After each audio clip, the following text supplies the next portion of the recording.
예수님께서 사마리아 땅을 지나가시다가 수가라고 하는 이름의 마을에 들어가셨습니다. 거기 야곱의 우물이 있어서 덥고 피곤하셨던 예수님이 그 우물 곁에 앉으셨지요. 그때가 낮 12시쯤 되었습니다. 한참 뜨거운 정오에. 그런데 그때 한 사마리아 여인이 우물에 물을 기르러 나옵니다. 여인은 동네 사람들을 피해서 한참 뜨거운 정오에 물을 기르러 나왔던 것입니다. 그녀가 이렇게 사람들을 피해 다니는 이유가 있습니다. 남편을 이미 5번이나 바꾸었고요. 이미 동네 사람들에게 온갖 욕은 먹을 만큼 다 먹은 여인이었기 때문입니다. 누구도 그 여인과 친하게 지내려 하지 않고 가까이 하지 않으려 합니다. 그러니 여인은 사람들을 피해서 사람들이 나오지 않는 가장 뜨거운 시간에 물을 기르러 우물에 나왔던 것이지요. 이 여인이 예수님을 만났고 예수님과 이런저런 이야기를 나누게 됩니다. 그리고 그 여인이 한 가지 사실을 느끼게 됩니다. 아, 이분은 뭔가 다르네 라는 걸 느끼지요. 혹시나 오늘 읽은 말씀처럼 이분이 선지자일까 싶어서 그 선지자이신 예수님이라고 생각되는 선지자이신 분께 그가 질문을 하나 하게 됐지요. 20절 말씀입니다. 우리 조상들은 이 산에서 예배하였는데 당신들의 말은 예배할 곳이 예루살렘에 있다 하더이다. 선지자이니까 한번 궁금한 걸 묻겠습니다 라고 하면서 묻는 것이 바로 이것입니다. 사마리아 사람들이 예배하는 장소가 있고요, 유다 사람들이 예배하는 장소가 따로 있습니다. 유다 사람들은 예루살렘 성전에서 예배를 드렸습니다. 그런데 사마리아 사람들은 예루살렘 성전에서가 아니라 자기들의 땅에 있는 자기들의 산에서, 자기들의 제단에서 하나님 앞에 예배를 드립니다. 그러니 남유다 사람들이 야, 니네 거기서 예배 드리면 안 돼. 예배는 예루살렘에서만 드려야 되는 거야 라고 얘기를 하니까 이 여인이 묻는 겁니다. 왜냐하면 사마리아 사람과 유대 사람은 친하지 않거든요. 서로 원수지간 같습니다. 사마리아 사람이 유대 사람들의 성전에 갈 수가 없습니다. 그럼 우리가 예배를 드리려면 그곳에 가야 되는데 갈 수는 없고, 그럼 우리가 어디서 예배를 드려야 맞는 겁니까? 우리가 이곳에서 예배를 드려야 됩니까? 아니면 그들 말처럼 예루살렘에 가서 예배를 드려야 합니까? 다른 말로 하면 하나님께서 우리가 어느 장소에서 예배 드리는 것을 좋아하십니까? 라고 하는 질문입니다. 이것이 바로 그녀가 가지고 있었던 고민이지요. 그것을 오늘 우리의 말로 바꾸면 이런 표현이 되지 않을까요? 예배를 드릴 때 어느 교회에 가서 어떤 목사님께 말씀을 들어야 합니까? 도대체 나는 어느 교회를 갈까요? 시골에서 목회하다 보니까 참 감사한 게 하나 있습니다.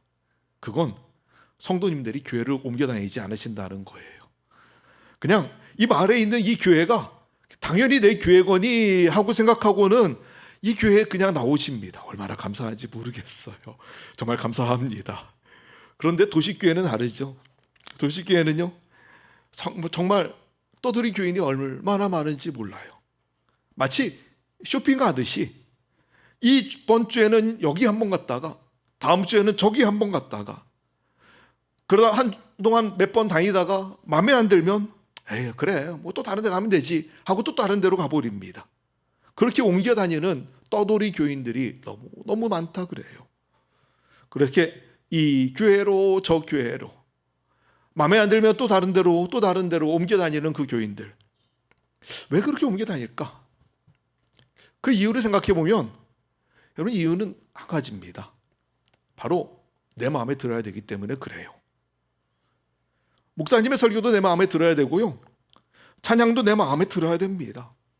물론 교회가 잘 맞는 교회가 있고 맞지 않는, 성도들에게 맞지 않는 교회가 있다는 건 압니다. 그래서 그래도 나한테 맞는 교회에 찾아가야 된다는 건 맞아요. 하지만 내 기준 가지고 교회를 판단하고 목사를 판단하고 예배를 판단하고, 그래서 항상 하는 질문이 어디 가서 예배 드리는 게 더 좋을까? 이런 질문한다는 건 잘못된 겁니다. 왜 이런 질문을 합니까? 그것은 바로 내가 기준되기 때문에 그래요. 예수님께서 오늘 이 여인의 질문, 어디서 예배를 드려야 됩니까? 라고 하는 여인의 질문에 아주 명쾌하게 답을 주십니다. 21절 말씀 같이 읽어볼까요? 21절 한 목소리 읽어봅시다. 시작. 예수께서 이르시되 여자여 내 말을 믿으라. 이 산에서도 말고 예루살렘에서도 말고 너희가 아버지께 예배할 때가 이르리라. 아멘. 여기도 아니고 저기도 아니라는 거예요. 모두가 다 장소가 중요하다고 얘기했는데 예수님 말씀하시는 건 장소가 중요한 게 아니야 라고 말씀하세요. 자, 그럼 뭐가 중요합니까? 23절 같이 읽습니다. 시작. 아버지께 참되게 예배하는 자들은 영과 진리로 예배할 때가 오나니 곧 이때라. 아버지께서는 자기에게 이렇게 예배하는 자들을 찾으시느니라. 아멘. 여러분, 예수님 말씀의 뜻이 무엇입니까? 예배의 장소가 중요한 게 아니라 그 바로 대상이 중요하다는 거예요. 사마리아 사람들이 예배하는 그리심산이 중요합니까? 아니면 유대 사람들이 예배하는 예루살렘이 중요합니까? 라고 말할 때 아니요. 예수님 말씀은 그게 아니고요. 예배를 드리는 너 자신이 중요하다고 말씀하십니다. 그러면서 내 만족을 위한 예배, 내 기분과 감정을 만족시키기 위한 예배는 집어치우라고 말씀하시는 거예요. 내가 아무리 힘들고 짜증나고 어렵고 답답해도 예배를 통해서 하나님을 기쁘시게 하는 것, 내 감정을 만족하게 하는 게 아니라 하나님을 기쁘시게 하는 것, 그것이 바로 예배고 그것이 바로 중요하다고 말씀하고 있는 거예요. 예배 가운데 성령의 인도하심이 있고 예배 가운데 예수 그리스도의 이름으로 하나님을 향한 찬양과 고백이 있어야지 나 중심의, 사람 중심의 예배는 그만두어야 한다고 말씀하십니다. 여러분, 사람이 중심이 되는 예배는 예배가 아닙니다. 여러분 자신이 모르게 중요하고 대단합니까? 사실 내가 하나님 앞에 나아갈 때 내 만족을 위해 예배할 게 아니고 그 크신 하나님을 높이는 예배를 드려야 하는 게 마땅한 것 아닙니까? 나를 지으신 그분, 나를 부르시는 그분, 나를 세상을 향하여 보내시는 구원자 되시며 우리의 사명을 주시는 그 하나님, 그분 중심의 예배가 되어야 하는 게 당연한 예배 아닙니까? 그러니 예수님이 24절에 이렇게 말씀하시는 거죠. 24절을 같이 읽습니다. 시작. 하나님은 영이시니 예배하는 자가 영과 진리로 예배할지니라. 예배의 중심은 하나님이시고요, 그분께 나아가는데 성령의 도우심과 예수 그리스도의 이름이 필요하다는 걸 말씀하시는 거예요. 오늘 수가성의 여인조차도 고민하던 문제인데요, 사실 많은 사람들이 이 문제를 너무나 쉽게 놓치게 됩니다. 매주 드리는 예배다 보니까 그냥 예배의 자리에 언젠가부터 타성과 형식에 빠져서 그냥 습관적으로 아무 의미 없이 예배를 드릴 때가 참 많습니다. 그리고 언젠가부터 예배 가운데 하나님 바라보기보다 내가 중심이 될 때가 참 많아졌어요. 내가 좋아야 하고 내 마음이 좋아야 되고 내가 만족해야 되고 내 기분이 즐거워야 되는 예배, 그래야 은혜 받고 돌아가네, 참 좋은 예배였네 라고 말하게 되더라는 거예요. 사실 설교자들도 이 예배에 대한 압박감은 좀 있습니다. 저도 이제 설교하다 보면 아무래도 이 설교가 성도들로 하여금 하나님과 우리 가운데, 성도 가운데 중간에 연결고리 역할을 하기 때문에 이 예배자가, 설교자가 가지고 있는 압박감은 분명히 좀 존재합니다. 왜냐하면 내가 설교를 좀 더 잘하고 내가 예배를 잘 인도해서 성도들로 은혜 받게 해야 된다라고 하는 압박감이 분명히 있어요. 그러다 보니까 설교자들이 항상 자주 빠지는 실수 중에 한 가지가 뭔가 하면은요, 성경을 읽어도 설교거리로 성경을 읽어요. 하나님이 내게 주시는 말씀으로 성경을 읽는 게 아니라 자주 하는 실수입니다. 자주 하는 실수인데 여기서 뭐 설교하면 좋을까? 이런 걸 찾을 때가 참 많아요. 성경을 읽으면서도요. 성경을 읽으면서도 이 설교로, 이 본문으로 이렇게 설교하면 성도들이 은혜 받을까? 이런 생각할 때가 참 많습니다. 어떻게 하면 예배가 더 은혜로울까? 어떻게 하면 더 예배가 사람들에게 또 마음에 위로를 줄 수 있을까? 이렇게 고민하는데 근데 정작 중요한 고민이 빠져 있는 걸 보게 되어요. 그건 뭔가 하면 하나님이 예배를 기뻐하실까? 정말 하나님이 받으실 만한 예배인가? 라고 하는 고민이지요.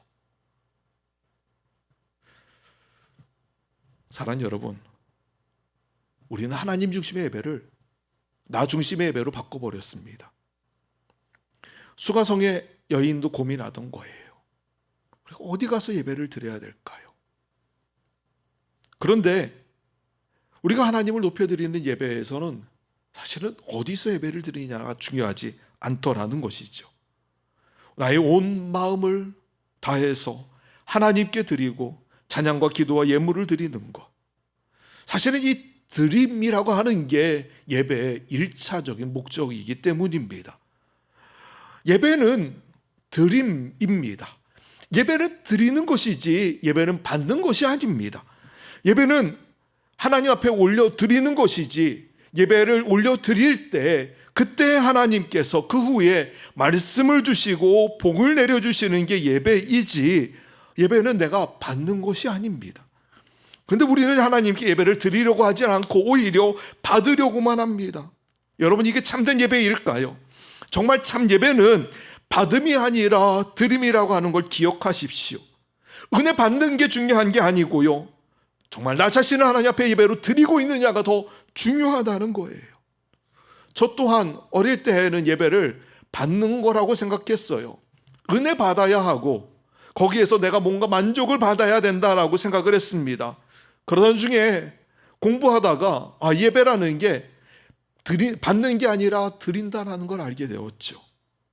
하나님께서 내게 은혜 주시기를 바라기보다 더 먼저 있어야 할 것은 내가 하나님 받으실 만한 재물인가라고 하는 사실을 알게 되었습니다. 그 이후로부터 제가 기도하는 게 한 가지 있어요. 정말 예배 드릴 때, 예배 전에 항상 하는 기도, 하나님, 내가 먼저 예배자로 하나님을 예배하게 하옵소서. 하나님, 내가 먼저 예배자 되게 하옵소서. 물론 제가 기도하며 또 나아가는 것도 있습니다. 하나님, 저를 예배의 도구로 사용해 주십시오라고 하는 기도도 분명합니다.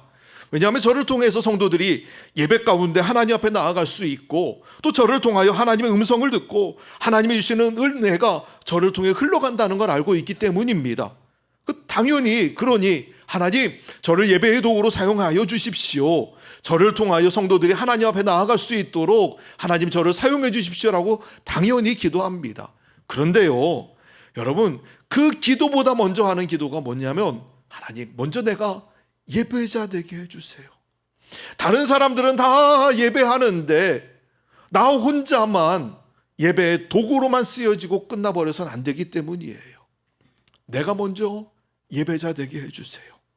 내가 하나님 높이는 예배자 되게 해주세요라고 기도합니다. 여러분도 저와 동일한 기도를 드리시길 바랍니다.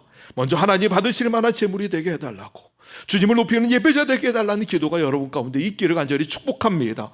예배의 자리에 먼저 나오셔서 하나님 은혜 주세요, 하나님 복 주세요라고 하는 기도하기 전에 먼저 하나님, 제가 하나님 이 시간 예배하는 예배자가 되게 해주세요라고 반드시 기도하십시오.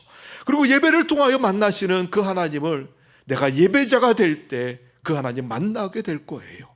그러니 먼저 여러분 안에 예배자가 되는 그 마음이, 예배자로서 하나님 앞에 나아가는 그 믿음이 여러분 가운데 있기를 그 간절히 주의 이름으로 축복합니다. 성경을 보면은 많은 예배자가 나옵니다. 근데 그 예배자들 중에 자기 만족을 위하여 드렸던 예배자도 있어요. 그리고 하나님만 높여드리는 예배자도 있었습니다. 내 만족을 위해 예배를 드렸던 사람들은 오히려 하나님께 벌을 받아요.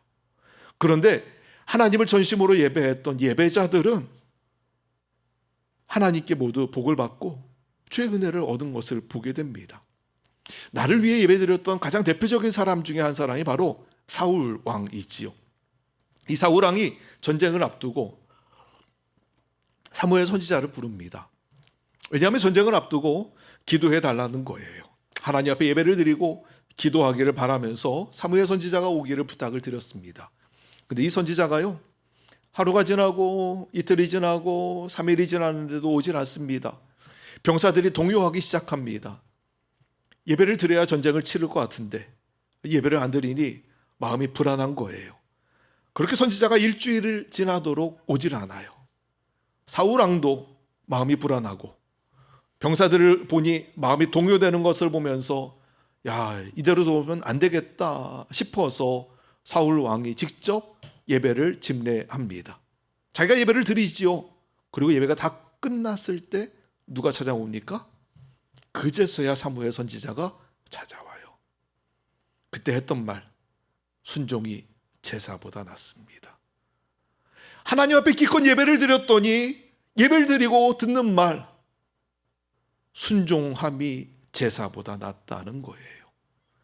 여러분, 예배가 왜 하나님 앞에 하나님 받으시지 못하는 예배가 되었을까요? 그것은 사울 왕의 예배가 자기 만족의 예배였기 때문이에요.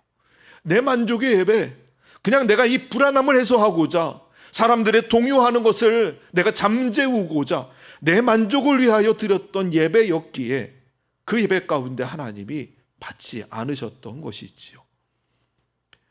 가장 대표적으로 여러분도 잘 아시는 사람이 있습니다. 바로 가인과 아벨입니다. 가인은 자기 만족을 위해 예배를 드렸던 사람이에요.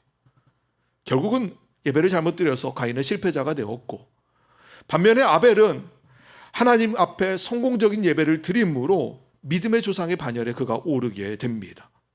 예배에서 가장 중요한 건 하나님을 향한 나의 마음이었죠. 따라서 예배는 받음이 아니라 드림이에요.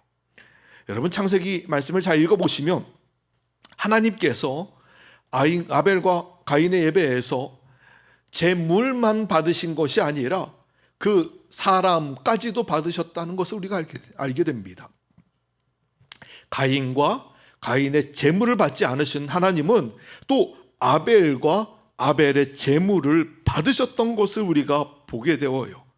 결국 중요한 건 예배를 드리는 사람이 중요하고, 그 마음이 중요하고, 그 영혼이 중요하고, 그 사람의 태도가 중요하다는 것입니다.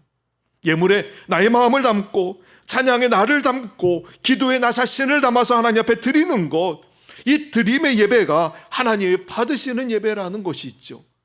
자, 그럼 이렇게 예배를 드릴 때 하나님은 어떻게 하십니까? 하나님이 그 예배를 기쁘게 받아주세요. 하나님께서 그 예배를 기쁘게 받아주세요. 내가 정말 참되게 예배할 때 하나님께서 나의 예배를 기쁘게 받아주실 줄 믿습니다. 여러분 모두가 다 아벨의 예배와 같은 참된 예배를, 하나님 받으실 만한 참된 예배를 드리는 예배자들 다 되시기를 주의 이름으로 축복합니다. 또 하나님 앞에 예배 드리는 사람이 성경에 노아가 있습니다. 온 세상이 물에 잠기는 심판에서 노아의 가족들이 방주에 들어가서 살아남았지요. 온 세상을 물로 덮을 만큼 쏟아부었던 비가 서서히 그칩니다. 바람이 불기 시작합니다. 물이 조금씩 빠지기 시작을 해요. 하늘의 태양빛이 비춥니다. 그 태양빛이, 뜨거운 태양빛이 물을 말리기 시작합니다. 그러더니 드디어 육지가 보이기 시작했어요. 끝나지 않을 것 같던 심판이 마침내 끝나던 날에 방주의 문을 열고 육지에 처음 나오는 그날에, 보세요. 이 사람들은요, 환호성을 지르지 않았어요. 그들이 자기들이 기적적으로 살아남았다는 기분에 얼싸안고 춤추지 않았습니다. 오히려 그들은 단지 하나님 앞에 제단을 쌓고 예배를 드렸을 뿐이에요.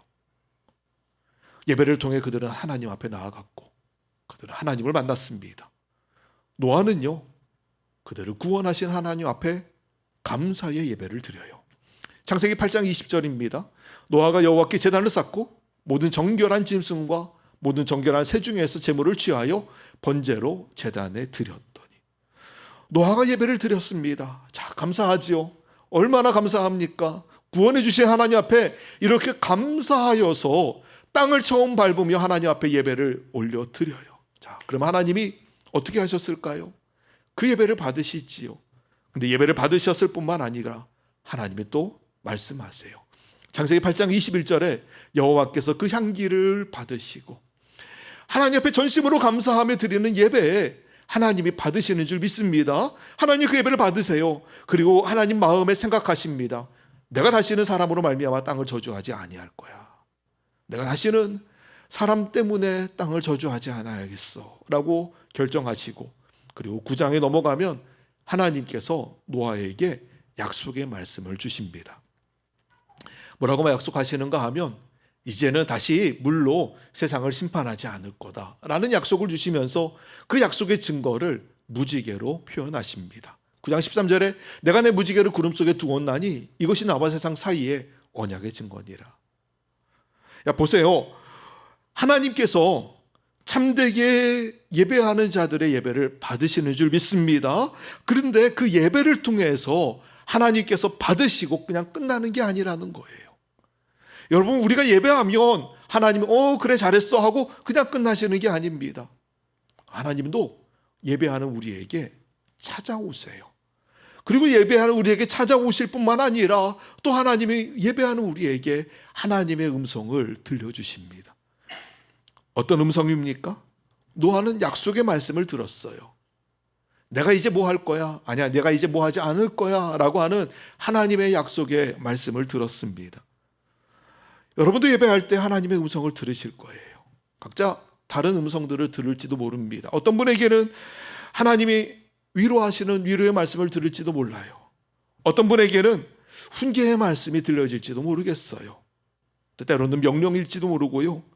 때로는 하나님의 위로가, 하나님의 사랑의 음성이 들려올 수도 있습니다. 근데 중요한 건 이거예요. 하나님은 참되게 예배하는 자들에게 찾아오셔서 만나주시고 그리고 그분의 음성을 들려주신다는 것입니다. 오늘 저와 여러분도 예배를 통해서 그렇게 하나님 만나게 되기를 원합니다. 하나님의 음성을 여러분도 다 듣게 되시기를 간절히 주의 이름으로 축복합니다. 세 번째로 야곱이라는 사람이 예배를 드리죠. 야곱과 에서는 쌍둥이입니다. 에서가 먼저 나왔어요. 야곱이 그 뒤에 발뒤꿈치를 붙잡고 나오지요. 에서는 둘이 쌍둥이지만 좀 달랐습니다. 일란성 쌍둥이예요. 에서는 남자다워요. 털도 많고 목소리도 굵고 밖에 나가 사냥하는 것을 즐기는 아주 그 남성미가 넘치는 사람, 그 사람이 바로 에서입니다. 야곱은 달랐죠. 야곱은 조금 야, 얘 이렇게 약삭 빠르냐 할 정도로 사람이 조금 머리 굴리기만 바쁘고 뭔가 행동하기보다 쓱 눈치 보고 계산하기에 바쁜 사람, 그 사람이 바로 야곱이었어요. 약간 여성미가 좀 있었고 그리고 남성스러운 면은 좀 적었지만 그리고 조심스럽고 지혜로운 사람이 야곱이었습니다. 자, 그런데 둘 중에 하나님이 누구를 쓰시면 더 좋을까라고 생각할 때 아버지 이삭은 당연히 에서가 남성다우니 에서가 첫째 아들이니 하나님이 에서를 사용하실 거야 라고 생각했어요. 근데 아니었습니다. 에서가 아니라 하나님은 야곱을 사용하세요. 왜 야곱을 사용하실까? 야곱이 뭐가 더 나아서, 더 똑똑해서? 아니면 뭔가 더 큰 비전이 있어서? 근데 아니에요. 성경에 보면 야곱이라고 하는 사람이 더 거룩하거나 하나님께 쓰임받을 만큼 굉장히 좋은 존재거나 그런 것은 아니라는 걸 여러분 잘 아실 거예요. 실수도 많고 실패하기도 많고 잘못도 많이 저지르거든요. 부족한 부분들이 얼마나 많은지 모릅니다. 그런데 왜 하나님이 에서가 아닌 야곱을 선택하셨을까라고 묻는다면 에서와 야곱에서 차이 나는 것은 한 가지가 있습니다. 바로 그것은 예배입니다. 에서는요, 하나님 앞에 예배했다는 이야기가 한 번도 나오지 않아요. 오히려 에서는 자기가 부모가 원하지 않고 하나님이 원하지 않는 이방 여인을 아내로 맞아들여요. 오히려 우상을 섬기는 이방 여인을 아내로 맞아들입니다. 하나님께서 원하시지 않는 일들을 하는 에서. 그런데 반대로 야곱은요, 어디를 가도 하나님 앞에 제단을 쌓고 예배를 드리는 것을 잊지 않아요. 형 에서가 야곱을 죽이겠다고 말할 때 형 에서를 피해서 야곱이 도망을 갔지요. 도망을 가다가 베델이라는 곳에 도착해서 돌을 베개 삼아서 잠을 자는데 꿈에서 사닥다리 하나 보게 됩니다. 하늘로 오르락 내리락 하는 천사들이 보이는 사다리를 하나 보고 그 위에 보좌에 앉으신 주님을 그가 보게 되어요. 그리고 그곳에서 잠을 깬 이후에 자기가 베고 자었던 그 베개 삼았던 돌을 세워서 그 위에 기름을 붓고 거기서 하나님 앞에 기도합니다. 도망가기 바쁘지 않아요. 언제 형이 쫓아올지도 모르겠잖아요. 도망가기 바쁜데 야곱은 그냥 가는 게 아니라 그곳에서 하나님 앞에 예배를 드려요.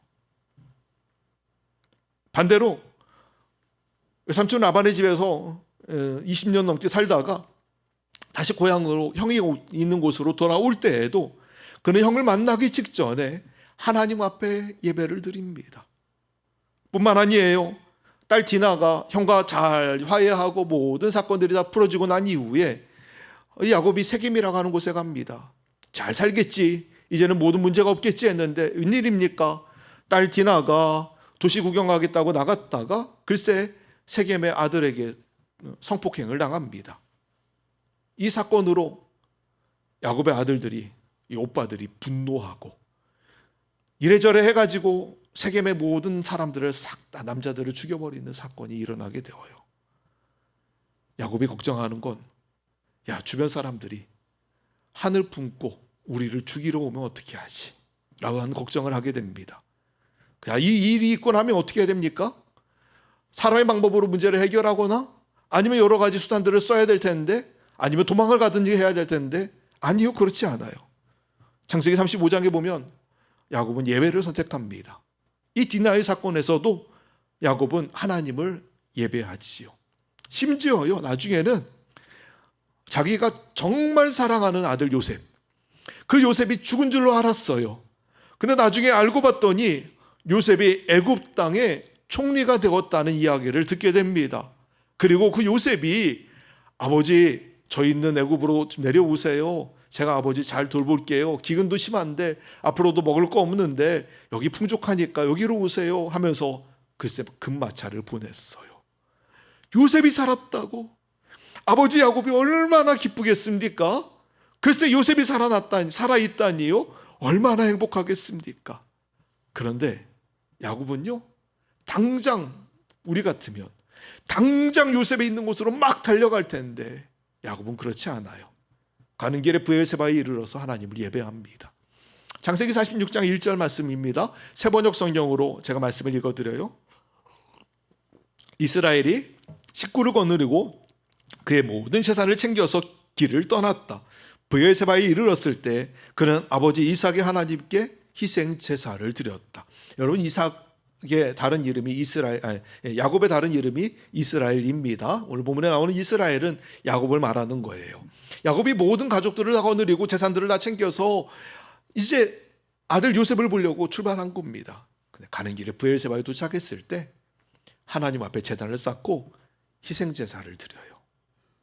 하나님도 그 야곱의 예배를 기쁘게 받으셨지요. 그리고 하나님이 또 야곱에게 찾아오셨습니다. 밤에 하나님의 환상 가운데서 야곱아, 야곱아 하고 이스라엘을 부르셨어요. 야곱이 하나님, 제가 여기 있습니다 라고 대답을 하지요. 그때 하나님께서 야곱에게 말씀을 주십니다. 자, 말씀을 보십시오. 하나님 말씀하셨다. 나는 하나님, 곧 너의 아버지의 하나님이다. 이집트로 내려가는 것을 두려워하지 말아라. 내가 거기에서 너를 큰 민족이 되게 하고 나도 너와 함께 이집트로 내려갔다가 내가 반드시 너를 거기에서 데리고 나오겠다. 요셉이 너의 눈을 직접 감길 것이다.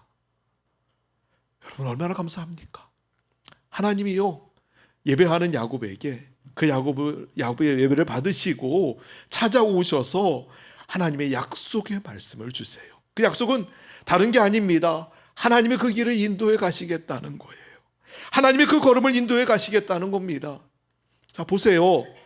당장 우리 같으면 마차 타고 자기가 정말 사랑하는 요셉이 있는 애굽으로 당장 내려갔을 거예요.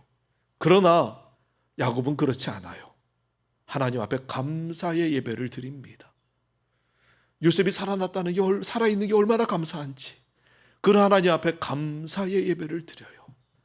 그때 하나님이 그 예배를 기쁘게 받으실 뿐만 아니라 야곱과 그의 가족이 걸어가는 길을 하나님이 인도해 가시고요, 심지어 내가 너와 함께 거기 내려가겠다라고 말씀하시잖아요. 하나님이 그 걸음을 인도하시겠다고 약속하십니다. 그리고 실제로도 그렇게 인도하셨고 결국 하나님이 예배를 소중하게 여겼던 야곱을 사용하셔서 이스라엘이라고 하는 위대한 민족을 이루게 하시지요. 46장 5절에 야곱이 일행이 브엘세바를 떠날 차비를 하였다. 이스라엘 아들들은 자기들의 아버지 야곱과 아이들과 아내들을 바로가의 애굽을 태워 오라고 보낸 수레에 태웠다. 야곱과 그의 모든 자손은 집신승과 가나안에서 모든 재산을 챙겨서 이집트를 바라보며 길을 떠났다 말씀합니다. 여러분, 이 길이 얼마나 참 마음이 편안했겠습니까? 이유는 한 가지죠. 하나님이 함께 가시겠다고 약속하셨으니까요. 하나님이 그 걸음을 인도하시겠다고 약속하시니까요. 사랑하는 여러분, 혹시 이 중에 어디로 가야 될지, 무엇을 해야 될지 너무나 막막한 분이 혹시 계십니까? 그러면 여러분, 예배의 자리로 나오세요. 하나님께 찬양하며 예배하세요. 말씀 앞에 나아가세요. 다른 거 없습니다. 그냥 여러분 예배자로 하나님 앞에 나아가세요. 여러분의 삶을 하나님 앞에 예배의 제물로 드리시고, 하나님 앞에 여러분 자신을 예배의 제물로 올려 드리십시오. 그러면 하나님은 여러분과 여러분의 예배를 받으실 뿐만 아니라 여러분의 삶에 놀라운 일을 하나님이 이루어 가실 겁니다. 그 걸음을 인도하시는 하나님, 그 하나님을 예배를 통해 만나는 여러분 다 되시기를 주의 이름으로 축복합니다.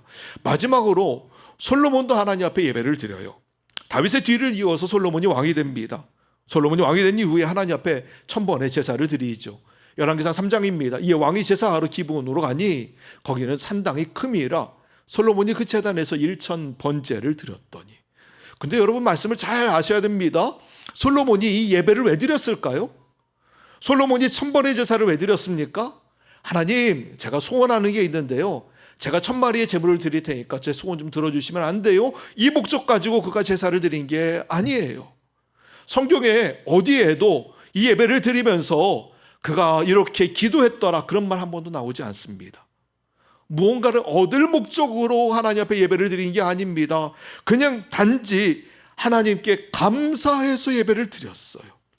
그를 왕으로 세우시고 견고하게 하신 하나님께 너무너무 감사해서 10마리의 제사, 아니 100마리의 제사, 그도 아니라 1000마리의 제물을 하나님 앞에 드리는 예배를 드렸던 거예요.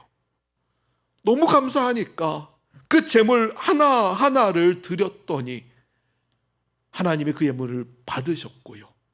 그리고 솔로몬에게 찾아오세요. 하나님께서 솔로몬에게 찾아오셨어요. 오히려 하나님이 물어보십니다. 뭐라고 물어보시는가 하면, 야, 내가 너한테 뭘 줄까? 라고 물어보세요. 솔로몬이 뭘 달라고 하나님 앞에 먼저 얘기했던 게 아닙니다. 하나님께 예배를 드렸더니 하나님이 오히려 솔로몬에게 내가 너에게 뭘 줄까? 라고 물으시지요. 그때 솔로몬이 참 지혜로운 대답을 하잖아요.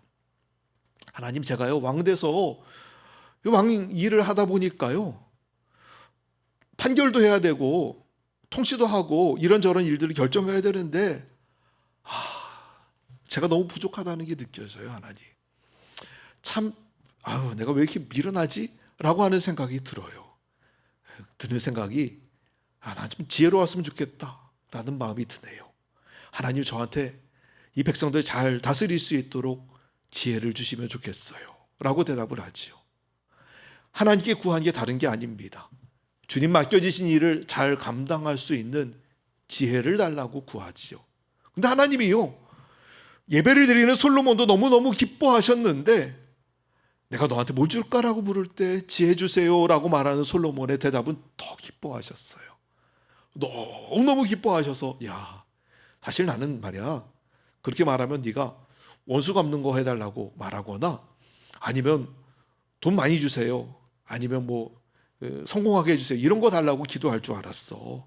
근데 그게 아니라 지혜 달라고 기도하니 야, 내가 너무 좋다 하면서 하나님이 오히려 뭐라고 말씀하십니까? 그러면 말이야, 네가 구하지 않은 것도 내가 같이 얹어서 줄게 라고 하셔서 하나님이 부귀도 주시고 영화까지 주십니다. 여러분, 예배는 복을 위한 수단은 아니에요. 예배를 여러분이 복 받기 위한 수단으로 예배를 드려서는 안 됩니다. 이게 우리의 예배의 목적이 되어서는 안 돼요. 그러나 앞서 말씀드렸지만 하나님의 예를 받기만 하시는 분은 분명 아니라는 거예요. 하나님은 우리가 예배를 드릴 때 그 예배를 받으시기만 하고 쓱 닫고 그래 니네 잘했어 하고 끝나시는 분이 아닙니다. 우리가 하나님 앞에 감사하여서 참되게 하나님 앞에 예배를 드리면 그 하나님은 우리가 예배를 드릴 때 그 드린 것 이상으로 우리에게 풍족한 은혜로 갚아주시는 분이신 줄 믿습니다. 정말 넘치도록 부어주실 거예요. 왜냐하면 그분이 바로 우리 하나님이시기 때문이에요.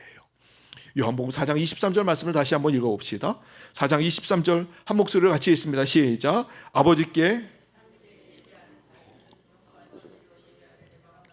곧 이때라 아버지께서는 자기에게 이렇게 예배하는 자들을 찾으시느니라. 아멘. 여러분, 그렇습니다. 하나님은 참되게 예배하는 자들을 찾으십니다. 믿음의 예배, 받음의 예배가 아니라 드림의 예배를 드림의 예배 드리는 자를 하나님이 찾으십니다. 나 자신을 제물로 주님께 드리는 예배자를 찾으십니다. 오늘 저와 여러분이 그런 예배자 되기를 간절히 원합니다. 이제는 예배를 통해서 내가 무엇을 받을까만을 기대하며 예배하는 것이 아니라 먼저 내가 하나님 앞에 어떻게 영광을 올려드릴까? 내가 어떻게 하나님 앞에 예배자로 설 수 있을까를 기대하고 기도하며 예배함으로 나아가는 여러분 되시기를 바랍니다. 그렇게 예배할 때 하나님이 우리 예배를 받으십니다. 아벨의 제사를 받으시듯 하나님 받으십니다. 노아에게 찾아오셨듯이 하나님이 우리에게 찾아오십니다.